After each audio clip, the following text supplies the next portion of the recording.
17 తారీఖు నాడు మేడిపల్లి గ్రామానికి ఉదయం 10 గంటలకు వస్తాము అని చెప్పి చెప్పడం జరిగింది. అందులో భాగంగానే మేము బీఆర్ఎస్ పార్టీ నాయకులము కార్యకర్తలం అందరం కూడా ఇక్కడికి రావడం జరిగింది. కానీ ఈ రోజు ఆ స్థానిక ఎమ్మెల్యే పరారైపోయిండు, చర్చకు ముందుకు రాలేదు. అవినీతి జరిగింది అని గత 10 సంవత్సరాల నుంచి కుక్క మొరిగినట్టు మొరుగుకుంటూ ఏ వేదిక మీద పడితే ఆ వేదిక మీద ఒక పిచ్చి కుక్క లేక ఆడ అవినీతి జరిగింది, ఈడ అవినీతి జరిగింది అని మొత్తుకుంటూ ఒక్క రోజు కూడా ఈ రోజు వరకు ఒక చిన్న నిరూపణ కూడా చేయలేని పరిస్థితిలో ఆయన ఉన్నాడు.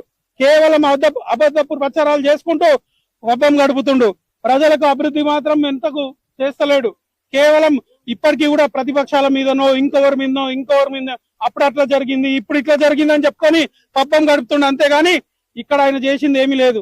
ఈ రోజు మేము అంటున్నాం, మేము నిజంగా ఏదైనా రైతుల దగ్గర మేము అవినీతికి పాల్పడితే ఈ రోజు రైతుల మధ్యలోకే మేము రావడానికి ముందుకు వచ్చినాం. ఏదైనా ఉంటే రైతులే మమ్మల్ని శిక్షిస్తారు. మేము రైతుల మధ్యలోకి రావడం జరిగింది. ఈ రోజు మేము అడుగుతున్నాం, ఆయన దమ్ముంటే వచ్చి ఇదే మేడిపల్లి గ్రామంలో